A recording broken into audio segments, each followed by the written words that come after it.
Në momenti që ne do na shemet opozita, atëherë të rrimë dhe të presim ato memet që thonë demokratë do fillojnë të bërtasin za o ik, dhe kjo do ishte fundi për opozitarizmin, po edhe do të fillon të shpopullimi masiv i këtij vendi më keq se që shohim tashti. Së pari, kryetar, du të falenderoj për organizimin. Kuptohet, do të mundohem të jem sa më konciz. Tek fakti njërë, pse ka marrë përsipër të kandidoj, sepse kjo është një pyetje që më ndjek kudo, më ndjek edhe në media, më ndjek edhe në faktikisht edhe në takime.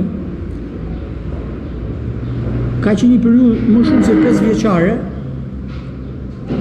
bashkë me shumë personalitetet PD-s, që kanë qenë edhe më të hershëm se unë, kemi filluar një betejë për disa rregulla bazë që theshin në mënyrë sistematike në Partinë Demokratike. Ky ka qenë një shqetësim i ka hershëm, ndoshta, por në kohën e drejtimit Partisë Demokratike nga Lulzim Basha u kthye një parti nga partia rregulla e demokracisë në partinë e emrimeve. Dhe kur një parti kthehet në partinë e emrimeve, në atë parti nuk ka më rregull, nuk ka më besueshmëri. Kjo ka ndodhur me Partinë Demokratike në themel, sepse kjo parti gjatë drejtimit 8 vjeçar të Lulzim Bashës humbi besueshmërinë në opinionin publik. Njerëzit ndoshta nuk janë pjesë e Partisë Demokratike, po shumë janë votuar sepse Partia Demokratike merr 650.000 vota, e më shumë se 650. Dhe ato njerëz që na shohin nga jashtë janë quhen elektorat. Dhe elektorat e krijon besimin kur të sheh se si funksionon dhe si vepron ti si organizëm politik. Kjo ka qenë arsyeja që ne kemi kërkuar në mënyrë të vazhdueshme që të respektohen ato rregulla dhe të krijohet ky besim.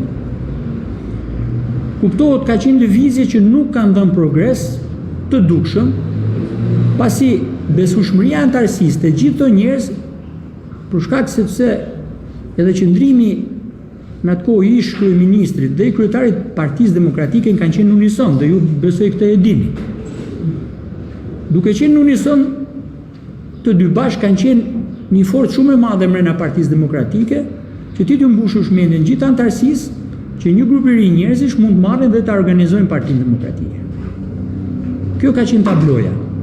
Dhe përrjedhoj unë, duhet isha në garë, jo për çështjen e të fituarit spari, po për çështjen e vazhdimit të kësaj rruge. Pse e them vazhdimit të kësaj rruge? Sepse që në 11 dhjetor, ndonë se unë e kam vlerësuar si kuvendin më demokratik dhe kuvendin më domethënës.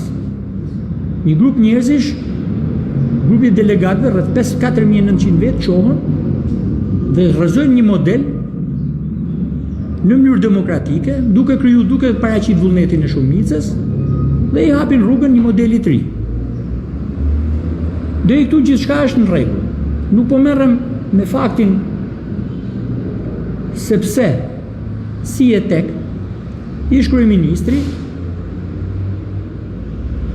në 9 shtator ndërmorri iniciativë. Po merrem me faktin që ai e pati forcën, rrjetin e njerëzve në gjithë Shqipërinë, mundësitë e njohjes, që të arrinte edhe t'i binte demokratë që duhet të arëzojnë atë model. Një gjë ngatrohet nga një pjesë e mirë e drejtuesve të sotëm Partisë Demokratike në gjithë diskursin e vetë politik, kur dalin edhe thonë që 11 dhjetori ishte kuvendi i Sali Berishës. Ky 11 dhjetor ishte kuvendi i demokratëve që rrëzuan një model. Në 11 dhjetor, personalisht,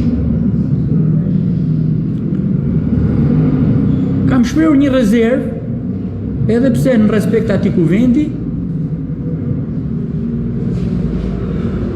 rezervën e vazhdimit të rrugës e emrimeve.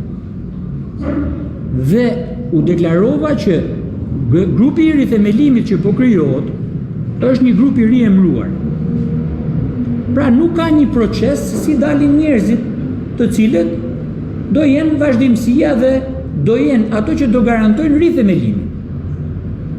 Pse? Sepse nuk mund të garantoj një proces demokratik, një ringritje të Partisë Demokratike apo rithemelim vetëm një person. Në vazhdimsi, për shkak edhe të rrjedhës rrugës time me një grup të madh, thashë edhe njërë demokratësh në nivele drejtuese edhe poshtë, unë kam bërë prezent disa nga gjërat të cilat nuk shkojnë. Cilat ishin ato gjëra që nuk shkojnë?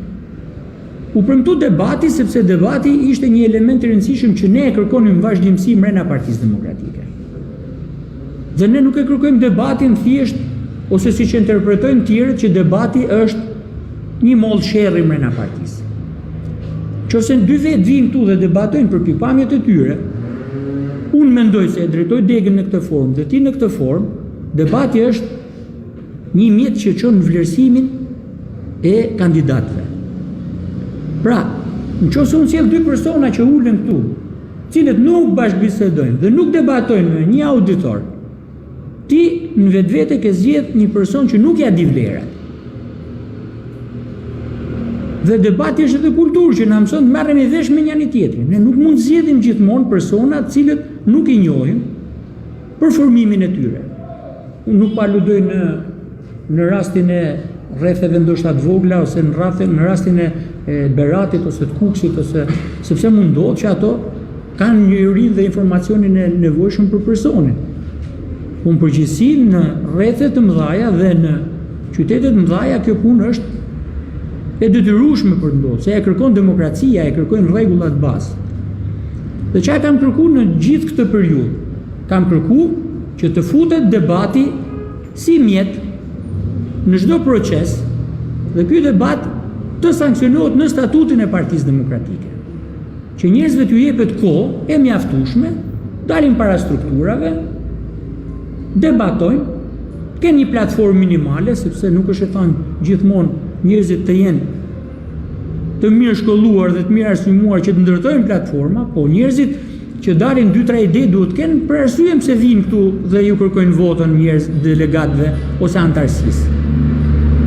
Pra debati duhet të jetë një element i saktuar në statutin e Partisë Demokratike, të cilin sot nuk e kemi. Dhe arsyeja pse unë kandidoj është pikërisht kjo, që të vazhdoj të kërkoj një element kaq të rëndësishëm që e ndryshon kryekëput sistemin në gjithë organizimin politik. Nga një sistem ku ne, duke mos debatu dhe duke me pasqyru vlera, detyrohemi të bëjmë i servili dikuj, kthehemi njerëz që ne kemi vlera dhe nuk kemi nevojë, po e ndërtojmë sistemin bazë vlerave. Ndërtoj sistemin bazë vlerave, do thotë unë jam këtu se kam vlerë dhe nuk kam servili askujt. Nuk është se debati e ndryshon këtë skenë mrena Partisë Demokratike të një kohë shumë të shkurtë, po në një kohë gjatë relativisht debati ndërton një parti kryekëput ndryshe. Nuk u sankcionu debati dhe debati nuk është pjesë vetëm për kandidaturat dhe për njerëz që do zgjidhen, por është edhe për idetë. Ka një debat madh, duhet bashkëpunojmë me LSI-n ose jo për shembull. Unë kam një mendim, që jo dikush tjetër që ka një mendim, po duhet ulemi dhe ta diskutojmë. Nuk mund merren vendime nga liderat politik për çështje kaq madhore dhe për situata kaq të rëndësishme, pa e debatuar me njerëzit poshtë, se duhet ngjosh. Ti mund të mësosh nga këto gjëra edhe nga antarët e thjeshtë Partisë Demokratike, sepse ka plot intelektualë në Partinë Demokratike që ndoshta nuk janë strukturën drejtuese, po mund t'japin mendime për këtë punë. E kundërshtova statutin e Partisë Demokratike, i cili u votu në kuvendin e 30 prillit, pa u deklaruar dhe pa u publikuar para të paktën një javë përpara. Publikosh një statut që është dokumenti themelor dhe ti thush njerëzve ju nuk dini, dhe janë një grup atje që ulen edhe e shkruajnë, kjo nuk është normale. Sepse ju mos dini për shumë element statutor, po ju dini se si organizohet struktura këtu. Ju përballeni me defektet e strukturës çdo ditë këtu. Dhe ju do kërkoni rregulla që t'ju funksionojë struktura këtu.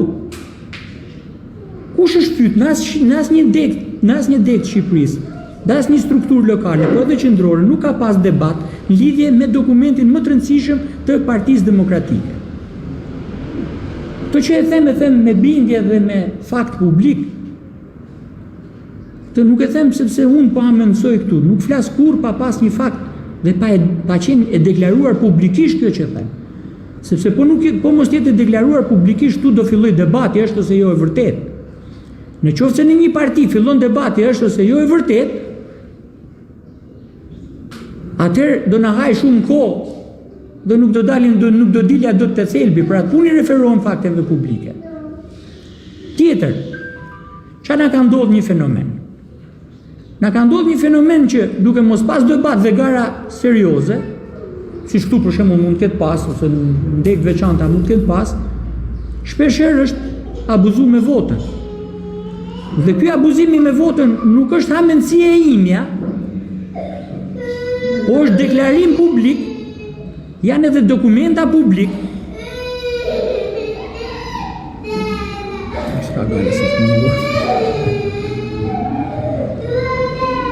Në qoftë se ke një deklarim publik nga drejtues të lartë Partisë Demokratike, që kemi vjedh vota për zgjedhjen e Lulzim Bashës, kemi manipulu proceset. Nëse unë do e thoja këtë që unë do e di këtu dhe do manipuloj procesin, do reagonit gjithë ju, do thonit çfarë është ky anormalitet, çfarë është ky njeri që s'ka lidhje me Partinë Demokratike? Po si mund tolerohet kjo në organet e larta të Partisë Demokratike? Njerëz cilët e deklarojnë vetë, proces verbale të cilat janë prezent, që argumentojnë që në 30 qershor, po jo vetëm 30 qershor, po edhe në kuvendin e korrikut 2021. I thua delegatëve dhe demokratëve që 5.000 veta ulen 1.900 karrike, sepse ky nuk ka qenë një fenomen që lindi vetëm në 18 dhjetor me Lulzim Bashën. Lulzim Basha ishte mësuar dhe 2 kuvende më parë ta bënte këtë. Atëherë pse nuk ndalon leadershipi i Partisë Demokratike dhe të analizoj njerëzit që bëjnë veprime të tilla brenda Partisë Demokratike, që unë shpeshherë i them është akt kriminal. Pse është akt kriminal? Sepse e shkatron atë parti, shkatron mirëkuptimin brenda asaj partie. Jo vetëm mirëkuptimin brenda asaj partie, po vret opozitarizmin. Në 25 prill, kur ne kundërshtonim dhe i thonim Bashës boll, justifikimi i vetëm që ne nuk ishim në po të bënim gjën e dur ishte jemi në aksion politik për manipulimin e procesit zgjedhor të zgjedhjeve. E harrun gjitha palët manipulimin e procesit zgjedhor me 25 prill. Jo vetëm procesin zgjedhor, po Edi Rama kanë manipulu gjithë sistemin politik dhe ekonomik në këtë vend. Dhe ky është problem shumë i madh. Partia Demokratike duhet të përballet me këtë manipulim i gjithë sistemit. Po nuk mund të sulmosh Edi Ramën për manipulim sistemi, kur Edi Rama nesër do dalë dhe do na thotë, ju manipuloni strukturat tuaja drejtuese, votat strukturat tuaja drejtuese dhe do i jepni mend shqiptarëve se si nuk do manipuloni edhe ju procesin. Pra nuk do ketë besueshmëri, është vrarë aksioni politik. Nuk e kam të emrat dhe individët. Unë kam kryer një akt që çdo njeri që e kam gjetë me firmë e zeza mbi të bardhë, që ka kryer aktin e manipulimit, e kam dhënë si detyrë të shkojë dhe ta denoncoj te organet drejtuese të Partisë Demokratike. Siç është detyrë qytetare çdo kujt, një akt kriminal të shkojë ta denoncoj në organet e drejtësisë. Nuk kam sulm personal me asnjë nga personat në Tiranë, të cilët ndodhen në listën që unë i kam dorëzuar grupit rithemelimit dhe Këshillit Kombëtar. Po unë nuk mund ta konceptoj të bashkëjetoj me njerëz që pranojnë që është vjedh vota. E kam mirë apo keq. Të janë menimet e mia që i kam pas, të janë menimet e mia që i kam, dhe unë nuk mund të heq dorë, përderisa unë besoj që jam në këtë rast me drejtën. Ne mund t'i mushim mendjen njëri tjetrit këtu, që të mbyllim syt për këto fenomene, por nuk mund t'i mushim mendjen njerëzve dhe elektoratit cilët na voton. Sepse e largojmë atë elektorat. Pra ne nuk po ndërtojmë dot një betejë për të mundur Edi Ramën. Në qoftë se ne do fillojmë të rrim pasivitet, se jemi lodhur nga të na lodhi Lulzim Basha 8 vjet. Ky pasivitet, duke mbyll syt, që ndodh të shtëpia jon, do të ketë kosto të mëdha dhe do të ketë kosto të pariparueshme në një përballje tjetër elektorale dhe humbje me Partinë Socialiste. Dhe zgjedhjet janë shumë shpejt në 2023. Me vërtet Sali Berisha është një figurë e sprovuar 30 vjeçare, e fortë, me karizëm. Figurë leadershipi. Por në momentin që Sali Berisha nuk vë dorë, ashtu siç premtojnë 11 dhjetor dhe gjatë foltores, që këto fenomene s'do kenë vend më në Partinë Demokratike, po na dalin dhe na zën rrugën për ditë. Sali Berisha do humbas kredibilitetin e vetë në sytë e opinionit publik. Sepse njerëzit gjykojnë nga veprimet, nuk gjykojnë nga fjalët. Ti mund të flasësh 10 fjalë dhe një veprim i shumëson 10 vjeta me 0. Pra çështjen e votës unë e kam ngret, ndoshta edhe si element ku të futen edhe detaje. Nuk mund të ketë procese numrimi votash pa filmim mediatik. Sepse jemi botë pa besueshëm. Nuk mund të ketë proces votimi tallje. Unë shkoj të votoj 150 vetë në një kuvend, sepse ti po tallesh me votën. Një njeri vlerëson 10, 15, 20 vetë, nuk mund të rendis 150 vetë për cilësi, sepse kjo quhet tallje me procesin zgjedhor. Dhe unë e kam kërkuar në 2018, pse e bëni? Dhe e kam kërkuar ta fusin normë statutuore. Dhe unë do ta kem pjesë të deklarimeve dhe të premtimeve gjatë kësaj fushate për t'ju thënë që kjo duhet riparu, sepse ka të bëjë me themelin e demokracisë në PD, ka të bëjë me organizmin politik, që duhet ta bëjmë gjithë bashkë se nuk e bën vetëm një individ, duhet jemi gjithë fanatik të votës, sepse kjo nuk është çështje, siç e thot doktori gjatë kësaj fushate, dhe u bën thirrje gjithë njerëzve dalin denoncojnë vjedhjen e votës. Ç'është denoncimi? Ti ngre institucionin, formën që nuk vjedhet vota, nëse mund të rrim të bëjë denoncime. Pse do shkoj të numëroj votat e Këshillit Kombëtar, fitova apo nuk fitova? Jo, unë kam shumë thjesht. Kam ngre dorën dhe kam thënë, pranoj humbjen. Po më trego sa vota kam marr.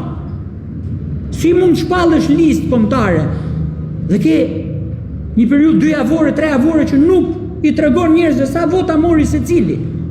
Do ishte normale këtu për kryesin tuaj, nëse do shpallësh një listë dhe nuk do tregosh votat e gjithë secilit, unë që kam humbur ta di se sa kam marr, sa e kam votbesimin. Se demokracia nuk është çështje vetëm e shifrave, është çështje që ta dish se si është terreni, në votat tregojnë që ky është terreni. Nëse unë nesër djallë përballë Sali Berishës dhe do kemi secili votat respektive, nuk është vetëm çështja e fitores, po është çështja sa vota mori njëri dhe tjetri. Si duhet reflektoj unë me qëndrimin tim nëse unë marr X vota? A kam folë, a kam dërdëllit kotu në fushat elektorale nëse unë nuk votohem? A qa duhet ndryshojmë të vetja ime? Pra, pasqyra e votave është komplekse, nuk është vetëm fitoria e njërit mbi tjetrin, po është analizë i procesit në demokraci. Nuk i ngjoj këto debate në atë çfarë Sali Berisha ju premton demokratëve, sepse për mua e ka mbaru fushatën në 30 prill. Sepse de facto ai ka qenë një drejtuesi grupit rithemelimit. Dhe i ka kryer gjithë këto procedura që unë mendoj i ka kryer pa sukses. Pse them pa sukses? Sepse ka fenomene, siç u përmenda më parë, që na kanë ulur kredibilitetin. Tjetër është një gjë shumë e rëndësishme e karrierës që po fut një sherr shumë të madh në Partinë Demokratike. E keni ngju fjalën karrierë dhe meritokraci ndoshta shumë herë. Karrierë dhe meritokraci nuk duhet mi përdor si terma për të konfuzuar antarësinë, për të konfuzuar strukturat e Partisë Demokratike. Karriera është shumë e thjeshtë. Ti për të bërë kryetar i Partisë Demokratike duhet plotësosh 3 rregulla. Ti nëse je kryetar i Partisë Demokratike dhe fiton një palë zgjedhje, ose e rrit rezultatin e zgjedhjeve, sepse ndoshta në zonat vështira edhe nuk fiton, por je me rritje, ti ke drejtën e rikandidimit. Ti që Partinë Demokratike, pra strukturën që drejton, jo vetëm degën, po edhe seksionin, grup seksionin, po edhe më lart, që nuk ke rezultat, po ke rënë, duhet largosh, nuk ke drejtë rikandidosh më. Dhe këto duhet caktohen në statut. Sepse unë, për hatër të rikandidimit tim, edhe pse me humbje, çfarë do bëj? Do uzurpoj partinë që të ribëhem. Dhe këto rregulla quhen rregullat e thjeshtë karrierës. Çdo kush në strukturë drejtuese që fiton, i lindë drejta mos pyes askënd për të kandiduar më lart. Nuk mund të marr cak te kryetari i Partisë Demokratike ose te kryetari i Degës apo kudo, nëse mund lindë drejta për të kandiduar. Kush je ti që shkel meritën time? Kjo është meritokracia. Asnjë nuk mund ta shkel. Jam kryetari i seksionit që fitoj dhe kam drejt garoj për pozicionet më larta drejtuese. Po ati që shkon me rënje, ti mund t'ja ndalosh se i thu, ne e kemi një sistem vlerash dhe njerëzve që kanë merit në drejtim, nuk e kemi një sistem antivlerash. Unë them për garë drejtën, jo për emrim. Në Këshillin Kombëtar ju nuk e dini kush garon, si garon dhe pse garon. Pse se dini sepse nuk keni asnjë rregull përpara që t'u tregoj. Mos i mund të mrri unë të kandidoj te Këshilli Kombëtar. Kaq e vështirë është për t'i bëu 5 rregulla.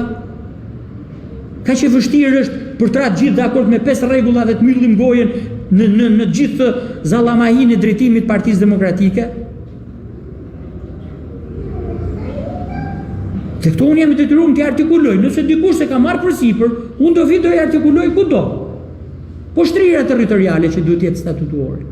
Ka ndodhur në shumë vende që si mund të jetë në Berat. Struktura e shtrirjes është e nevojshme sepse kush është kryetar partie e kupton. Ti duhet të kesh njerëz të përfaqësues në çdo deg.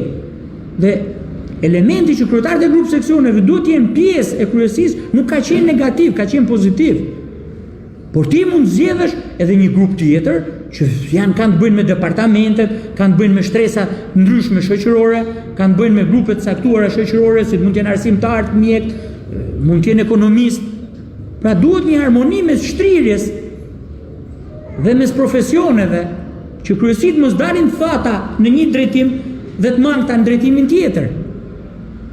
Pse është e vështirë, dalesh edhe tu që gjysma do jenë me përfaqësim indirekt dhe gjysma do jenë nga këto fusha dhe grupe shoqërore, nuk është e vështirë. Dhe kryesit që do ndërtohen shumë më të forta dhe do ndërtohen me ngjyrë. Nuk ndodh si në Këshill Kombëtar. Ka dek që kanë një, Berati një duhet ketë, me sa diun. Përfaqësues në Këshillin Kombëtar. Jo, pa kupturit flas, kupturit është tjetër histori. Kupturit prapë është mirë që të paktën ta ketë një përfaqësues që mund mbesin pa me zero, por ka njerëz që duhet garojnë. Për shembull Beratit i thuhet përqindja juaj elektorale dhe numri juaj i popullsisë dhe antarësisë është kaq, dhe ju i lindë drejta që të keni 5 emra konkurrues. Po jo që kjo disbalancë të jetë kaq e madhe sa një rreth i madh, një qytet i madh nxjerr 2 e një qytet i vogël nxjerr 20, kjo nuk mund ndodh. Departamentet dhe fraksionet janë element shumë të rëndësishëm të hapjes Partisë Demokratike. E kanë nisë me fjalën e gabuar, Bashkimi i Partisë Demokratike. Nuk e bën Bashkimi i Partisë Demokratike partinë tonë fituese. Pse se bën? Sepse do bashkohen atje lart ato që e humbën. Pra, aq do bashkohen sikur mos ketë ndodhur asgjë. Përpos baltës që kanë hedhur mbi njëri tjetrin, po të bashkohen nuk e kanë më atë besueshmëri. Po heqim dorë, kanë besueshmërinë, nuk mjaftojnë votat. Koalicioni me LSI-n do rezultojë mashtrim shumë i madh.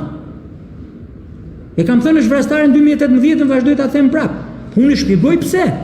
Sepse po ti na bashkangjesësh votat e LSI-s, ne nuk garantojmë fitoren. Ndërkohë që ne duke u hap me shtresat sociale të ndryshme, ne mund arrijmë dhe të shtohemi 300-400.000 vota. Dhe këtu duhet të jetë synimi jonë. Pse shtohen 300-400.000? Po ju them unë, për shembull, ka grupe të caktuara në Tiranë. Ka familjet e djatha një pjesë e mirë kanë braktisë, po dënë e shohin nga larg. Familjet e pronarëve e shohin nga larg. Po ka intelektual dhe shtresa e mesme në Tiranë që e shohin nga larg Partinë Demokratike, që janë gjithë kontingjenti i njerëzve në Tiranë që punojnë në administratën shtetërore dhe në specialistë dhe në bizneset private që nuk vinë te Partia Demokratike, dhe kjo nuk vinë sepse shohin diçka jo normale dhe ikin, po pan diçka jo normale. Pra duhet sillemi në mënyrë normale, korrekte, që të na vinë njerëzit. Nuk vinë njerëzit pse ti ke vu Sali Berishën që i cili mund të jetë figurë publike, sepse nuk funksionon me mekanizmi kështu. Pra, këto që po them unë kanë të bëjnë me organizimin, kanë të bëjnë edhe me fitoren. Është ndërprerje sulmi ndaj Edi Ramës në lidhje me dy element të rëndësishëm, mbi cilën e ka ndërtuar pushtetin e vet Edi Rama. Mbi manipulimin e opinionit të gjithë procesit, dhe e dyta, me shtresën e oligarkisë që po shkatron biznesin e mesëm dhe biznesin e vogël dhe ka kapur në kontroll gjithë Shqipërinë. Kur kap në kontroll oligarkia ekonominë, ka varfruar njerëzit, po e shpopullon vendin dhe para 4 vjeç kam gjetur një dokument të rëndësishëm ku kam argumentuar që pas 4-5 vjeç çdo shpopullohet Shqipëria. Në Partinë Demokratike kur e kanë bërë prezant kanë qesh, sot e kanë pjesë të fjalëve të tyre shumë nga eksponentë e Partisë Demokratike. Sepse ku çon oligarkia dhe kapja? Në mërzitjen e njerëzve, në dështimin e biznesit, në krijimin e frymës vrasëse.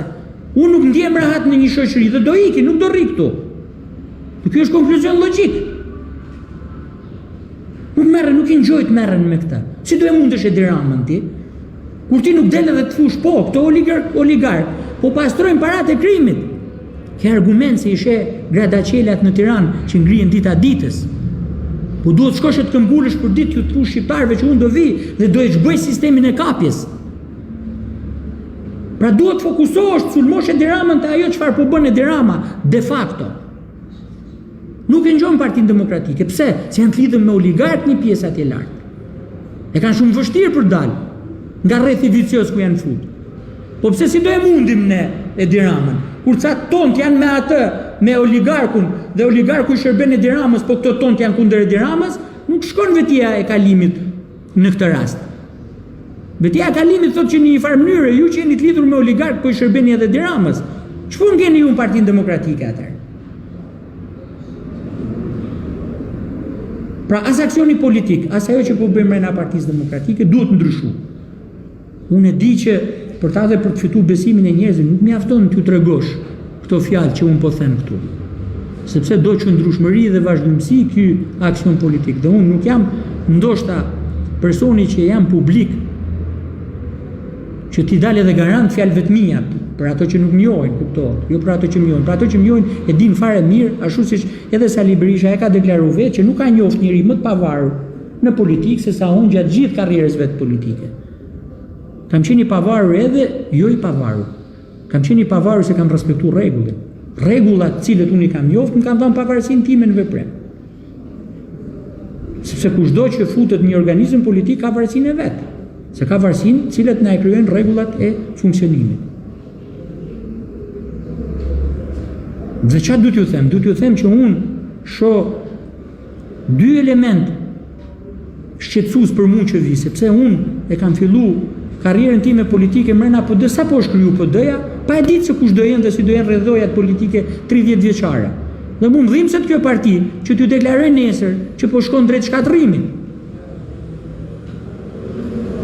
Po e di sa për jush nuk e kuptojnë që ne po shkojmë drejt shkatërimit dhe po groposim vlerat tona.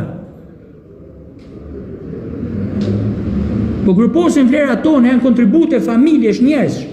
Do përballeni shumë shpejt me situatën që do na vi keq, ku do shkojmë, nuk dim çfarë do bëjmë. Se shqetësohen shumë dhe më pyesin mua me 23 maj çfarë do ndodh. Unë do jem antar i Partisë Demokratike. Refuzoj të jem në strukturën Partisë Demokratike mbas garës që unë bëj këtu. Sepse do të komprometon garën time. Unë në 23 do jem antar i thjesht i Partisë Demokratike dhe nuk pranoj asnjë lloj detyre.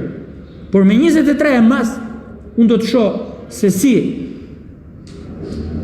me keqardhje mund ndodh që jo unë të largohem nga Partia Demokratike siç e interpretojnë dhe siç mundohen ta, po mund ndodh që mund të largohet Sali Berisha nga Partia Demokratike për të krijuar një parti tjetër, se po zihet me Lulin dhe nuk e zgjidhin dot problemin.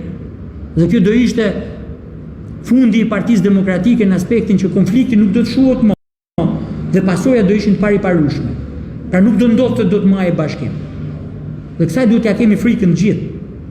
Thash edhe një, jo frikën se humbi Luli e fitoi Berisha apo humbi Berisha dhe fitoi Luli, po rrezikon gjithë forca politike, gjithë kontributet 30 vjeçare dhe rrezikon gjithë pluralizmi.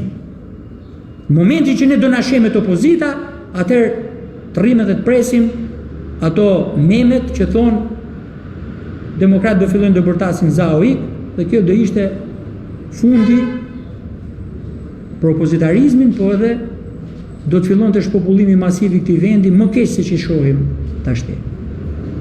U mundova t'jap shkurtimisht tablon dhe analizën se si mund zgjidhen qoftë aksioni politik, po qoftë edhe shumimi i PD-s, po qoftë edhe rregullimi i PD-s. Ju jeni të mirëpritur të më bëni çfarë do lloj pyetje në lidhje me ndoshta ato që kam rënë unë pa shpjeguar ose ndoshta me ato që e kam tepruar, se shpesh herë po më thonë ke tepruar ndonjëherë. Në shenjë dashamirësie ja u marr gjithmonë. Po.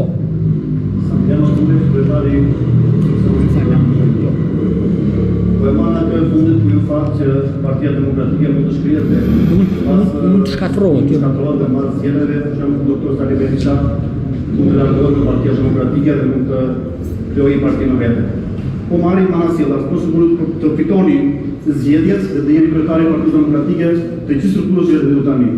Dhe ndodh që mesë për shembull Basha me Partinë Demokratike, si do ndjen në pozicion dhe çfarë do të bëjmë? Nuk ndodh. Në pra po themi do të fitoni ju Partinë Demokratike. Çfarë do të ndodhë pastaj që Basha bashkë me ta shpjegoj. E mori partinë. Çfarë do ndodhi me ju pastaj dhe me gjithë ne që të kemi votë besuar? Ta shpjegoj. Po. Unë nuk du të futem në analizën e kësaj teme.